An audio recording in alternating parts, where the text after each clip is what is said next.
All right, well, we're rolling. All right. Where'd we leave off? The Bible. Yeah. I think we left off here at verse 16, I think. Yeah. Matthew chapter 12. By the way, we are Two Beards of the Bible. Right. I'm Dave Tenney, and this is... John Swain. We're switching it up. John usually says that. Last week we were in Luke chapter 12. We stopped at verse 16. And today we're going to pick it up at verse 16. And I'm going to read through 21, and then we'll talk about that little section. If you remember back from last week, Jesus was talking about covetousness. So now he's gonna speak a parable about this. He says, then he spoke a parable and saying, the ground of a certain rich man yielded plentifully. And he thought within himself, saying, what shall I do, since I have no room to store my crops? So he said, I got an idea. He said, I'll do this. I'll pull down my barns and build greater, and there I will store all my crops with my goods. And I will say to my soul, soul, you have many goods laid up for many years. Take your ease, eat, drink, and be merry. But God said to him, fool, this night your soul will be required of you. Then whose will those things be which you have provided?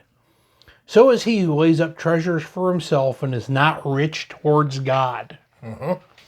So we have some more teaching on this idea of coveting things, or wanting things of the world. Absolutely.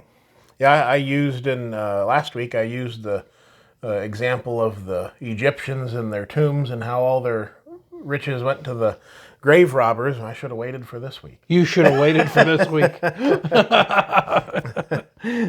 But yeah, that's a good example. Yeah, absolutely. It's we do get wrapped up in owning things, and we're led to believe that that's an important thing. It's the way to be happy, right? Right. When you look at, as I've mentioned before, I've always had a thing for cars, and sometimes things will pop up on my news feed on social media or whatever and show me the newest cars that are coming out, and I get lost in looking at them sometimes, and then I smack myself and say, hey, wait a minute. You don't want a car payment. Stop.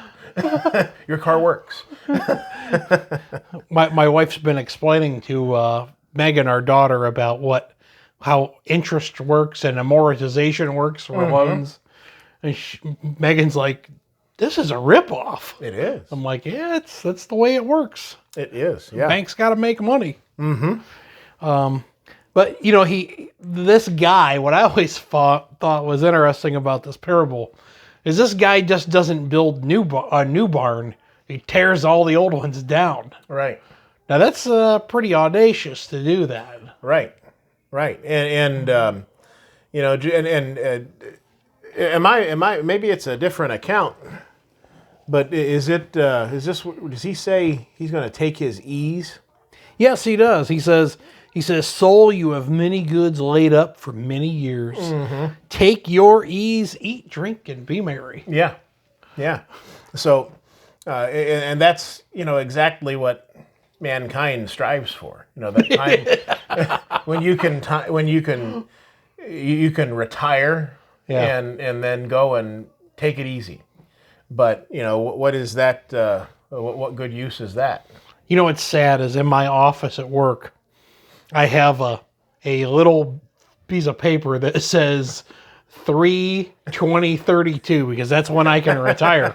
There you go. Because that gives me, but maybe I should get rid of that after reading this. No, that's a good thing because knowing you're not going to go and retire on a beach. You're going to still be working doing something. I'm going to just do something. I want to work in a hardware store. There you go. That's my life goal. There you go. You need washers with that? See, I'm good. How about looking into the Bible with me while we ring you up? Hey, there you go. I can see it. Good job. Yeah, so, this guy, he has all these goods. He tears down his barns. He builds brand new barns, and he's ready to just quit. Mm-hmm. And that is not what we're supposed to do. Yeah, and it really he's really, I get the feeling here that he's just thinking about himself. I think this is a lesson sometimes for older people. I think a lot of times, people that have been Christians, say for 50 or 60 years, sometimes they can get into this mode to where they're like, well, I've already done everything I can do, and now I'm just going to quit. And I've seen this. Yeah. And that's the wrong attitude. Yeah. In fact, when you've been a Christian for that long, now is the time when you can really be effective. Yeah. Because, you've got all this experience and all this knowledge. Put it to work. Right. In fact, I know just recently there was a baptism, and that baptism is directly a result of a person that was in a retirement home that during this COVID-19 lockdown, they studied with one of the people that was in there with them. That's awesome. And so, I mean, she's older and in a place where she's now, kind of in retirement, and she's not sitting down and letting time go by. She's doing She's good working things. still. Yeah. Yeah, and that's exactly what we're supposed to. In the last verse here, in verse 21, he talks about laying up treasure for himself. He goes, for he who lays up treasure for himself is not rich towards God. Right. And the idea of being rich towards God, I think, is best spelled out in Galatians chapter 5, where he talks about the fruits of the Spirit. And I'm going to go ahead and flip over there. Galatians, I just almost passed it. Galatians chapter 5, verse 22, he says, but the fruit of the Spirit is love, joy, peace, long-suffering, kindness, goodness, faithfulness, gentleness, self-control. Against such there is no law. And those who are Christ's have crucified the flesh with its passions and desires. And really, when we talk about being rich towards God, it's being rich in those things. Yeah. And I can't help but continue there in verse 26. It says, let us not become conceited, provoking one another, envying one another. And that goes right up with it. We look at, you drive through some of the neighborhoods and you look at what everybody else has, and their fancy cars and fancy houses and so on. And there's that inkling probably in most human beings that, ooh, I'd like to have that. Yeah. And we're all subject to that to some degree. Yeah, I think we are. In fact, lately I've been thinking about tractors, John, and it's bad. And I've been thinking, boy, I should get rid of like 5 or 6 tractors, and then I could get a compact tractor. Right. Yeah, but Yeah. It goes that way with anything. Yeah, it does. I've had my eye on a big fancy coffee maker that nobody on this earth really needs. Well, you do make a good cup of Joe. So I'm holding back, and we'll just stay with the good old French press. Yeah, well, let's do it a good job.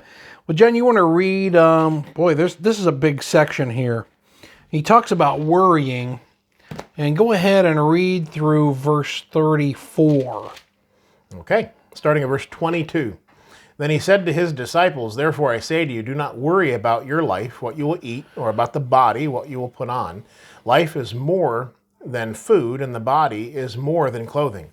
Consider the ravens, for they neither sow nor reap, which have neither storehouse nor barn, and God feeds them. Of how much more value are you than the birds? And which of you by worrying can add 1 cubit to his stature? If you then are not able to do the least, why are you anxious for the rest?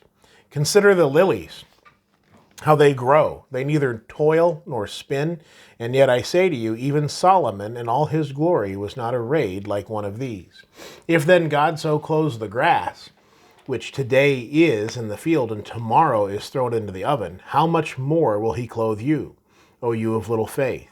And do not seek what you should eat or what you should drink, nor have an anxious mind, for all these things the nations of the world seek after, and your Father knows that you need these things. But seek the kingdom of God, and that all these things shall be added to you. Do not fear, little flock, for it is your Father's good pleasure to give you the kingdom. How far do you want me to go? To 34. Okay.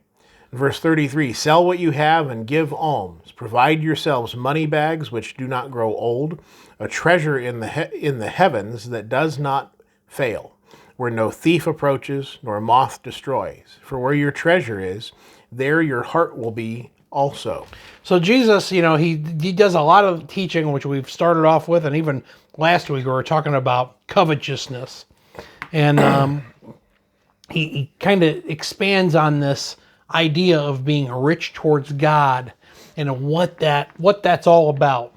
A good friend of ours, a guy named Keith Welch, he said 1,000,000 times to me that the Bible is its own best commentary, and that is so true.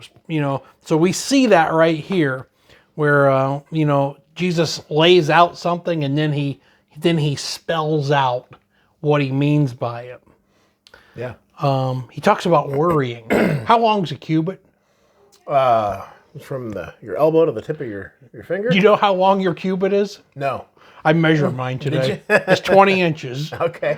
But they say, I guess they use 18 inches as like an average number. I'll believe you. Yeah, I've heard that before. I know that when we went to the Creation Museum, they had an entire display laid out Of what talking about the cubit. Yeah. The different lengths depending on who was in power in the government and so on. So Noah's Ark could have been like, 600 inches longer if they used my cubit. Could have been.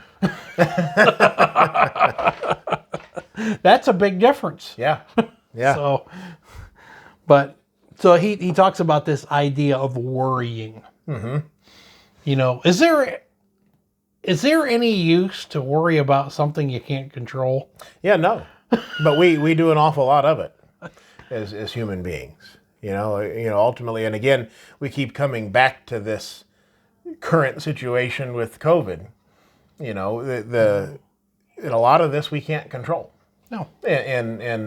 So why worry about it? I heard someone say the other day on the radio. This person that was on the radio was one that would drive the Amish around from job to job, and this person on the radio asked him, "So why don't the Amish seem to be worried about this?" And he said, "It's because they don't have television or radio."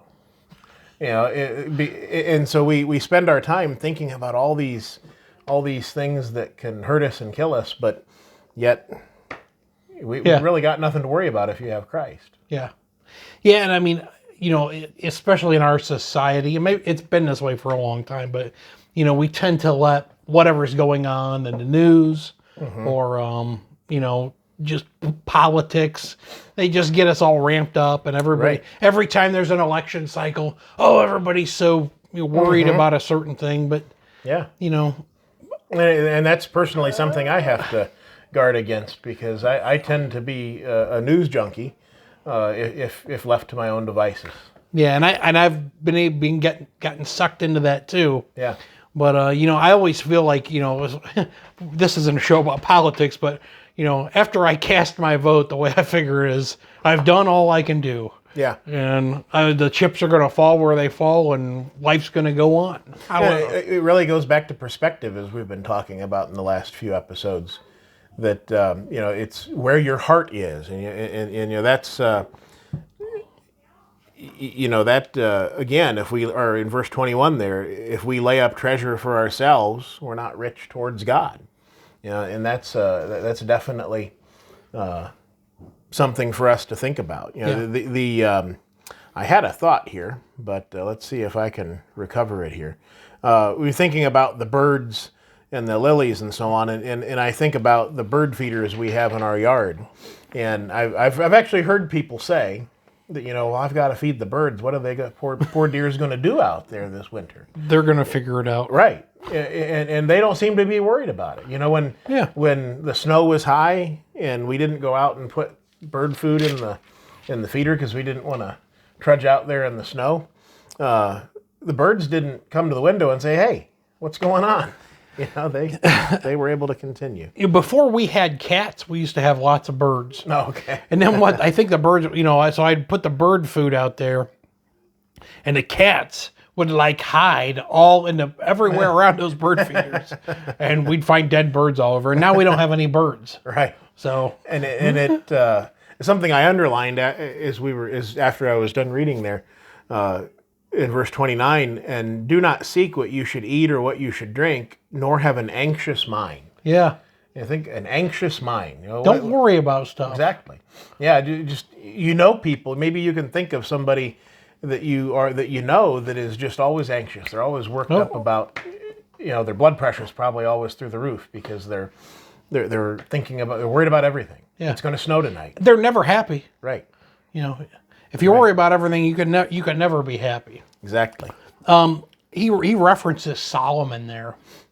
He says, yet I say, he says, not even Solomon in all his glory was arrayed like one of these. He's talking about the lilies of the field, and if you ever seen, a field full of wildflowers, my word, it's beautiful. Yeah. And he's saying, not even Solomon, but Solomon was regarded as probably the richest man that ever lived. Right. In 1 Kings chapter 4, in verse 20, it talks about that. It says, Judah and Israel were as numerous as the sand of the sea in multitude, eating and drinking and rejoicing. So Solomon reigned over all kingdoms, from the river to the land of the Philistines, as far as the border of Egypt. They all brought tribute and served Solomon all the days of his life. His provision for one day was 30 cores of fine meal, 60 cores of meal, 10 fatted oxen, 20 oxen from the pastures, and 100 sheep, besides deer, gazelle, roebucks, and fatted fowl. For he had dominion over all the region on this side of the river. And he goes on and on, and he talks about his vineyards and his horses and horse barns, and right. I mean, just unbelievable wealth that this man had. Something that just crossed my mind here as I was flipping verse 26. He had 40,000 stalls of horses for his chariot. 40,000 stalls. What would that look like? I mean, we think of some of the large farms that maybe we drive past. That's like all the horses in Kentucky. It would probably. I mean, just incredible amount of wealth. Mm-hmm. And of course, Solomon would have probably had the best clothes. Right, I'm that sure. Could be bought. But, God makes this Jesus makes this comparison between him and something that's common. Mm-hmm. And the point he's trying to make is, you're more important than that. Yeah. Than that grass of the field. Yeah. He's just trying to put it all in perspective. We're God's most important creation. Right. Yeah. And I can tell you, we won't go into any kind of detail, but I can tell you that as far as, putting God first, I've noticed, and there have been times in my life where God wasn't first. And where he was pretty far back there in the ranking, and in my mind and in the things that I put first before him. And I can tell you that the more that I've attempted to focus on him in my life, the more that I've put away those covetous things, the more that I've been blessed. I mean, it really is. As I look back and think about all the things that you can worry about, and you think back and realize that God's taken care of us, and that's going to happen if we put God first, and especially if we don't spend our time thinking about all of the little things in life and all the things that I want that, then it's going to be just fine, and you have a peace that cannot be explained. It is that peace that surpasses all understanding. Yeah. I find too, we talk a lot about the news and stuff, but I don't participate in any social media, but I have. Mm-hmm. And I found when I got rid of all of that, that was like a burden. It's like a thing I didn't have to deal with. Right. And I quit watching TV when I was 16. Yeah. So it's funny, people my wife will make these Seinfeld references, and I'm like, what? Right. And I'll have to look them up on YouTube because I just never watched any of that stuff. Right. It wasn't in my sphere, but all getting, if you can walk away from some of that stuff, and take that time and study the Bible, Yeah. you'll be surprised at how much better things seem to look. Yeah, and even if you think, it may be completely out of the realm of thought that you would give up television, and I'll tell you, a few years back, when the cable bill kept climbing, and I was increasingly more disgusted with what was on cable that my children were seeing, I came to a point, but it took me way too long to get to this point, where we cut off the cable. And, I really stressed over that. Like, what am I going to do if I can't see such and such a show? If I can't watch the History Channel. Right. Yeah, seriously, that was like one of my things that I was worried about. And we cut that off, and I haven't missed it, not one bit. I mean, it just doesn't, and I just don't miss it. Not at all. I don't know what it is. I mean, maybe it's because I have a short attention span, but like I can't watch a movie. Yeah.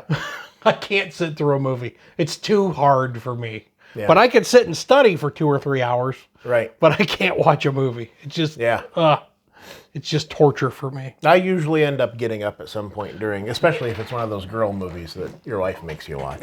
Well, actually, my wife watches and daughter, the Pride and Prejudice, and I actually like those. They're some sort of English thing. But, right. Yeah. Okay, so let's move on here so we can wrap this up. So he talks about not worrying about what we should eat or drink, and that's kind of a hard saying because those are like basic fundamental things. But what I think Jesus is getting at with all of these is putting first things first. Yeah. He says, for these things the nations of the world seek after, and your Father knows that you need these things. He says, but seek the kingdom of God, and all these things shall be added to you. So, that doesn't mean that there's not going to be famines in the world and that people aren't going to have, problems getting food. Right. And even we're told in the scriptures that if a man does not work, neither shall he eat. Yeah. And even if we go back to Genesis, even chapter 3, I think it is. Yeah, and in chapter 3, verse, in the middle of verse 17. It says, cursed is the ground for your sake, and toil you shall eat of it for all the days of your life, both thorns and thistles it shall bring forth for you, and you shall eat the herb of the field, and the sweat of your face you shall eat bread till you return to the ground, for out of it you were taken, for dust you are, and to dust you shall return. So, there's obviously some provision there for us to toil for our sustenance. Certainly. But it shouldn't be the all-consuming. Yeah, I think the idea is to put first things first. Right. Yeah. And don't worry about the rest of it. Doesn't mean you shouldn't do stuff. Right. But don't fret over it. Yeah. Because there's nothing you can do about it. Yeah, and there are those that, and this is a danger when you study the scriptures, is that you take one there and say, don't worry about what you're going to eat. So you say, okay, I'm going to sit right here and God's going to feed me. Yeah, and that's not what it's saying at all. Right. Not at all. It's just saying put first things first. Yeah. That's what the idea. That's what this whole section is about. Again, we haven't talked about it in a while, but context. Yeah. Got to look at the context in which things were written. Yeah. Verse 32. Make sure I wrote that down right. Yeah. Do not fear, little flock, for it is the Father's good pleasure to give you the kingdom. And so what is it? One of the questions in the outline, that prepares us for this. Who is said to seek after the things of the world? It's the nations of the world that seek after those things. It's not. That's why wars are fought. Right. It's not God's will that we should be fighting over those things. Yeah, God's not that concerned with what goes on in the world. Yeah, and He's going to give us, those that are faithful to Him, give us the kingdom. Yeah. But that's not a castle with a moat around it here on earth. No, we're not going to get into this today, but Jesus said many times that he didn't come here to bring peace. Right. That wasn't what Jesus's mission wasn't to bring peace to the world. Mm-hmm. It was to establish his kingdom. Right. And which he did do. Right. So he says, I underlined this because I thought it says, provide yourselves money bags which do not grow old. Right. You ever have a new wallet? Uh-huh. Did you have another new wallet after that? Yeah. Right. Right. Yeah. The idea of moldy money. Yeah. Yep. Yeah. He said, and he uses the same as before. He uses the same idea of lay up for yourselves treasures in heaven. He says, for where your treasure is, there your heart will be also. So what is it if you get money in a nice, you have a new money bag and you've got money in it, you're not supposed to let it get old, so what are we supposed to do with it? Oh, you got to get rid of it. Yeah, how do you do that? Well, one thing, in Luke 16:13, God talks about, Jesus talks about you can't serve God and mammon or money or possessions. And just the idea is that our home on earth is temporary. Right. And as we have opportunity to do good, we should do good. Mm-hmm. Yeah. I don't think that we should give away all the money we have. Right. We should, if we did that, we would not be able to help anybody. Mm-hmm. But it's just the idea of, this isn't, money is a blessing, but it's not like what our focus is supposed to be on. Right. So, yeah. I guess we'll have to stop there. Okay. We'll do that. So thanks again for joining in with us. This has been Two Beards and a Bible. Dave Tenney and John Swaino. We're signing out. We'll see you next time. Thanks.